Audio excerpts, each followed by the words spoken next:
आज के वीडियो में हम बात करने वाले हैं अर्थवॉर्म के अंदर लोकोमोशन किस तरीके से होता है। कौन कौन से ऐसे स्ट्रक्चर्स हैं जो अर्थवॉर्म के लोकोमोशन में इन्वॉल्व होते हैं, उन सभी चीज़ों को हम आज के लेक्चर में डिस्कस करने वाले हैं।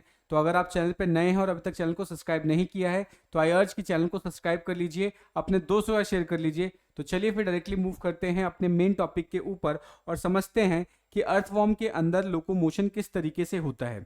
अगर हम अर्थवॉर्म के लोकोमोशन के बारे में बात करें तो अर्थवॉर्म के लोकोमोशन के लिए बेसिकली दो स्ट्रक्चर्स ऐसे हैं जो प्राइमरली इन्वॉल्व होते हैं, जिनमें से जो पहला स्ट्रक्चर है वो है अर्थवॉर्म की बॉडी के ऊपर मसल्स।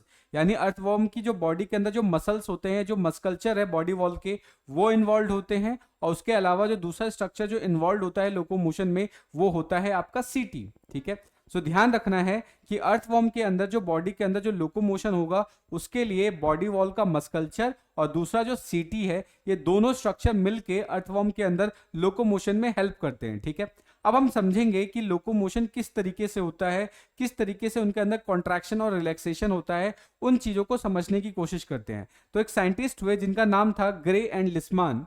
ग्रे और लिस्मान ग्रे और लिस्मान के अकॉर्डिंग अगर लोकोमोशन की बात करें अर्थवॉर्म के अंदर तो 3 स्टेप्स इन्वॉल्व होते हैं। ठीक है, अर्थवॉर्म का जब भी लोकोमोशन होता है तो उसके अंदर 3 स्टेप इन्वॉल्व होते हैं, जिनमें से पहला जो स्टेप है वो आपका एक्सटेंशन है, फिर एंकरिंग है और फिर कॉन्ट्रैक्शन है। ठीक है, ये 3 स्टेप्स इन्वॉल्व होते हैं अर्थवॉर्म के लोकोमोशन के लिए। तो ये तीनों नाम आपको याद रखना है। पहला क्या है? एक्सटेंशन, एंकरिंग और कॉन्ट्रैक्शन। ठीक है, तो अब ये सारे प्रोसेस किस तरीके से होता है पहले एक बार मैं आपको समझा देता हूं, उसके बाद सारी चीजों को हम पीपीटी की मदद से समझ लेंगे। ठीक है, तो ये जो डायग्राम आप देख रहे हो ये बेसिकली ये डायग्राम क्या है, अर्थवॉर्म के अंदर लोकोमोशन को एक्सप्लेन करते हैं। तो अब सबसे पहली चीज मैंने आपको बताया कि लोकोमोशन के लिए अगर हम बात करें लोकोमोशन, तो अर्थवॉर्म के अंदर जो लोकोमोशन है उसके लिए दो स्ट्रक्चर रिस्पॉन्सिबल होते हैं।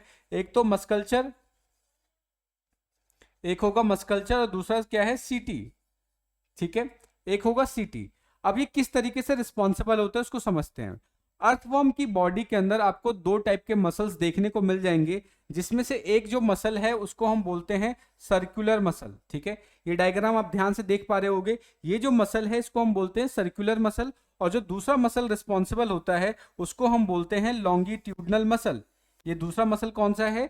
Longitudinal muscle. तो ये जो दो मसल्स हैं, सर्कुलर मसल और लॉन्गिट्यूडनल मसल, ये रिस्पॉन्सिबल होते हैं अर्थवॉर्म की बॉडी को लोकोमोट करवाने के लिए या उसको चलाने के लिए। ये दोनों मसल रिस्पॉन्सिबल होते हैं। अब ये दोनों मसल किस तरीके से फंक्शन करते हैं उसको समझते हैं। जब अर्थवॉर्म बिल्कुल एकदम आइडियल पड़ा रहता है, यानी वो चलना स्टार्ट करना चाहता है, तो सपोज करो कि ये मैं एक अर्थवॉर्म को ड्रॉ कर रहा हूं। यहाँ पे ये एक रफ डायग्राम है हमारे अर्थवॉर्म का। ठीक है, सो ये मान लेते हैं ये एंटीरियर पोजीशन है, ये एंटीरियर वाला साइड है, और ये अर्थवॉर्म का ये वाला साइड कैसा है? पोस्टीरियर साइड है। ठीक है, सो अब होगा क्या कि एंटीरियर साइड से एक वेव जनरेट होना स्टार्ट होता है, और इस वेव को बोलते हैं वेव ऑफ कॉन्ट्रैक्शन। इसको क्या बोलेंगे? Wave of contraction. और ये वेव ऑफ कॉन्ट्रैक्शन हमेशा एंटीरियर रीजन से स्टार्ट होगा, और सबसे पहले जो कॉन्ट्रैक्शन है वो सर्कुलर मसल में स्टार्ट होना। बेसिकली सर्कुलर जो मसल है, सर्कुलर मसल के अंदर क्या होगा? कॉन्ट्रैक्शन होना स्टार्ट होगा। तो यहां पर कॉन्ट्रैक्शन बेसिकली क्या है? दोनों मसल में अलग अलग होगा। ठीक है, सर्कुलर मसल में कॉन्ट्रैक्शन अलग होगा तो उसका फंक्शन अलग होगा, और लॉन्गिट्यूडनल मसल में कॉन्ट्रैक्शन होगा तो उसका फंक्शन अलग होगा। तो सबसे पहले जो कॉन्ट्रैक्शन है या कॉन्ट्रैक्शन का जो वेव है वो आपके एंटीरियर साइड से स्टार्ट होता है, और सबसे पहले सर्कुलर मसल के अंदर कॉन्ट्रैक्शन होगा। अब जब सर्कुलर मसल के अंदर कॉन्ट्रैक्शन होता है तो उससे होगा क्या, उसको समझने की कोशिश करते हैं। लेकिन उससे पहले हमें एक चीज समझना होगा। कभी आपने घर के अंदर जब आपने आटा को गूंदा होगा, और गूंदने के बाद जो आटा की जो लोई बनती है, जो बड़ा सा जो डो बनता है, उसको आप जब एक साथ रखते हो तो बहुत बड़ा सा स्ट्रक्चर दिखता है। लेकिन जैसे ही उसको ऐसे लंबा करना स्टार्ट करते हैं, पतला करना स्टार्ट करते हैं, तो उसकी लेंथ बढ़नी स्टार्ट हो जाती है। ठीक है, सेम कॉन्सेप्ट हम उसको यहां पर लगाएंगे। कैसे लगाएंगे? जनरली ये जो पूरा का पूरा अर्थवॉर्म है, अर्थवॉर्म की बॉडी का जो वॉल्यूम है वो तो कांस्टेंट होता है। ठीक है, अब सर्कुलर मसल का मतलब क्या है कि ये मान लेते हैं ये सर्कुलर मसल है। इनिशियली जो डायमीटर था वो ये है।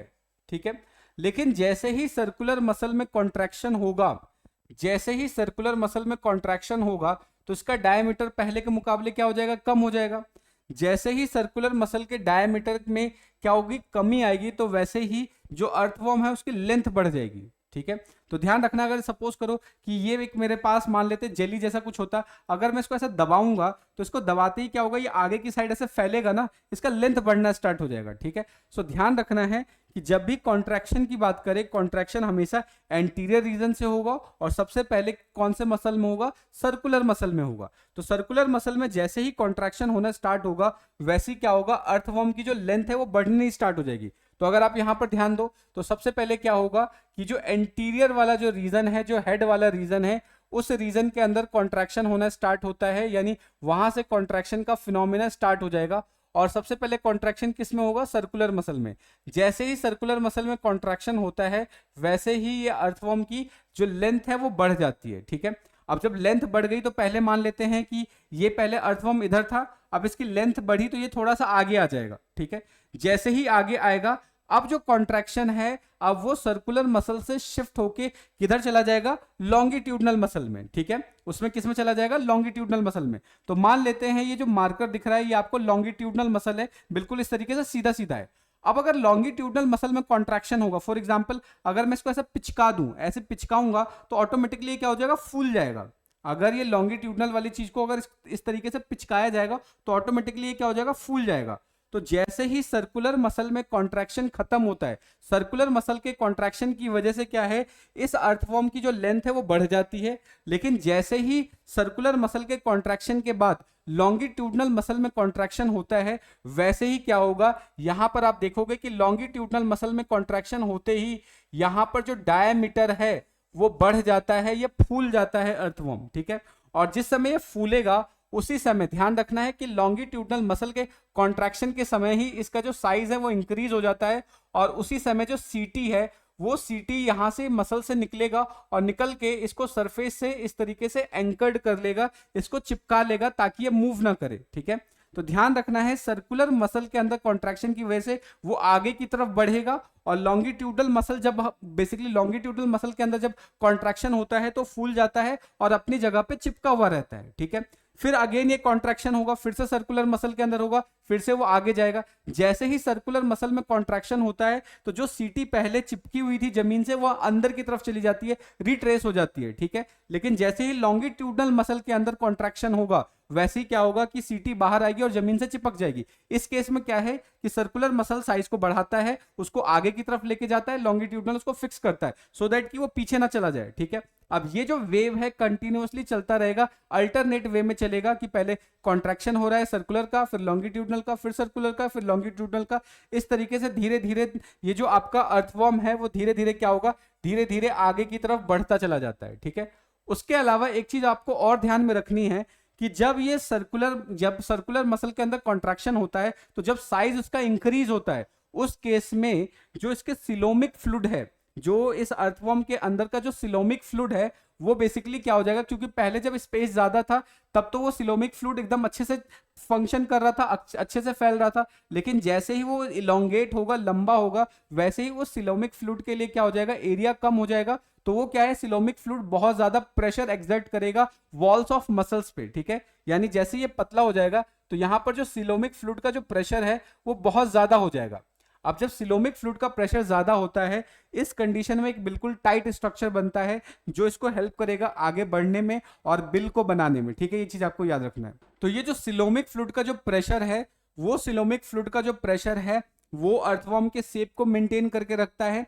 साथ के साथ जब ये आगे जाता है जमीन के अंदर होल क्रिएट करने में ये बेसिकली हेल्प करेगा, ये जो सिलोमिक फ्लूइड का प्रेशर है। ठीक है, सो आई होप आपको ये सारी चीजें अच्छे से समझ में आ गई होंगी। अगर फिर भी कोई डाउट रह जाता है, कोई सजेशन है, तो आप कमेंट करके बता सकते हैं।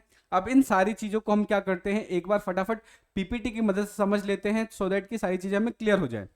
तो पहली चीज, अगर हम बात करें कि लोकोमोशन या अर्थवर्म के अंदर जो मूवमेंट होता है उसके लिए मस्कल्चर ऑफ द बॉडी वॉल यानी बॉडी वॉल के मसल्स और सीटी रिस्पॉन्सिबल होते हैं। ठीक है, ग्रे और लिस्मान के अकॉर्डिंग जो लोकोमोशन होता है अर्थवर्म, उसके अंदर एक्सटेंशन, एंकरिंग और कॉन्ट्रैक्शन का फिनोमिना देखने को मिलता है और इसी बेसिस पे वो आगे की तरफ मूव करता है। ठीक है, सबसे पहले अगर हम बात करें लोकोमोशन, वो स्टार्ट होता है एंटीरियर रीजन से और वहीं से एक वेव जनरेट होता है जिसको हम वेव ऑफ कॉन्ट्रैक्शन बोलते हैं। और ये वेव ऑफ कॉन्ट्रैक्शन सबसे पहले एंटीरियर रीजन से जनरेट होगा और सर्कुलर मसल के अंदर जनरेट होगा। और सर्कुलर मसल से जनरेट होते ही क्या होगा कि जैसे सर्कुलर मसल के अंदर कॉन्ट्रैक्शन होगा वैसे ही क्या होगा, उसकी लेंथ इंक्रीज हो जाती है। तो ध्यान रखना है कि जो वेव ऑफ कॉन्ट्रैक्शन है एंटीरियर रीजन से जनरेट होगा और उसके बाद वो क्या है, पोस्टीरियर रीजन तक ट्रेवल करता है। ठीक है, तो ये चीज आपको इसके बारे में याद रखनी है।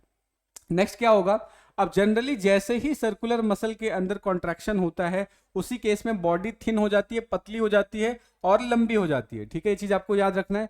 लेकिन अगर लॉन्गिट्यूडनल मसल्स के अंदर कॉन्ट्रैक्शन होगा तो उस केस में बॉडी थिक हो जाती है और उसके बाद शॉर्ट हो जाती है। ये चीज आपको याद रखना है। नेक्स्ट इंपॉर्टेंट चीज कि ये जो फिनोमिना है कॉन्ट्रैक्शन ऑफ सर्कुलर मसल और लॉन्गिट्यूडनल मसल, ये प्रोसेस बार बार रिपीट होता है जिसकी वजह से वो आगे की तरफ मूव कर पाता है। ये चीज आपको याद रखना है। ये जो सर्कुलर कॉन्ट्रैक्शन है इसकी वजह से क्या है कि जो आगे की तरफ मूवमेंट हो पाता है, ये चीज आपको याद रखना है। नेक्स्ट, अगर यहां पर हम बात करें कि लॉन्गिट्यूडनल मसल्स के अंदर जब कॉन्ट्रैक्शन होता है उस केस में जो सीटी है, सीटी बॉडी के बाहर निकलती है और ग्राउंड से जाके चिपक जाती है ताकि बॉडी को बहुत अच्छे से एंकरिंग प्रोवाइड की जा सके या उसको सपोर्ट प्रोवाइड की जा सके। ये चीज आपको याद रखना है। लेकिन जब सीटी है, जब सर्कुलर कॉन्ट्रैक्शन होता है उस कंडीशन में वो अपने आप को रिट्रैक्ट कर लेती है, यानी जमीन से उठा लेती है, अंदर की तरफ कर लेती है। ये चीज आपको याद रखना है। ठीक है, और ये जो प्रोसेस है ये कंटिन्यूअसली बार बार चलता है और ऐसा देखा गया है कि अपने इस मूवमेंट की वजह से जो अर्थवॉर्म है लगभग 25 सेंटीमीटर की डिस्टेंस तय कर पाता है 1 मिनट में। यानी इस कॉन्ट्रैक्शन और रिलैक्सेशन की वजह से जो अर्थवॉर्म है वो कितना चल पाता है, 1 मिनट के अंदर 25 सेंटीमीटर की दूरी वो कवर कर पाता है। ठीक है, तो ये चीज आपको इसके बारे में याद रखना है। और ये जो प्रोसेस है अगर बैकवर्ड डायरेक्शन में होने लग जाए, पीछे की तरफ से होने लग जाए या रिवर्स होने लग जाए, तो बैकवर्ड डायरेक्शन में जो ये अर्थवॉर्म है वो क्रॉल करने लग जाएगा। मींस कि पहले पीछे की साइड से अगर सर्कुलर मोशन में कॉन्ट्रैक्शन होने लग जाएगा तो वो पीछे की तरफ मूव करना स्टार्ट कर देगा। ये चीज आपको याद रखना है। अब जब लोकोमोशन हो रहा होता है आपके अर्थवॉर्म का, उस केस में जो उनका सिलोमिक फ्लूइड है वो बेसिकली एक हाइड्रोलिक स्केलेटन की तरह वर्क करता है, जो कि बेसिक ये क्या है, बॉडी को स्टिफनेस प्रोवाइड करता है ताकि वो आसानी से मूव कर सके। और क्या करे, जो अगर सपोज करो कि जनरली जो लैंड है या फिर जमीन के अंदर होल क्रिएट करना हो तो उसमें भी ये हेल्प करता है। ये चीज आपको इसके बारे में याद रखना है। तो इसी के साथ हमारा जो ये लोकोमोशन इन अर्थवॉर्म है वो यहीं पे कंप्लीट होता है। होप आपको सारी चीज अच्छे से समझ में आ गई होंगी। अगर फिर भी कोई डाउट बन रहा है, कोई सजेशन है तो आप कमेंट करके बता सकते हैं। मिलते हैं नेक्स्ट वीडियो में, तब तक के लिए जय हिंद दोस्तों, थैंक यू।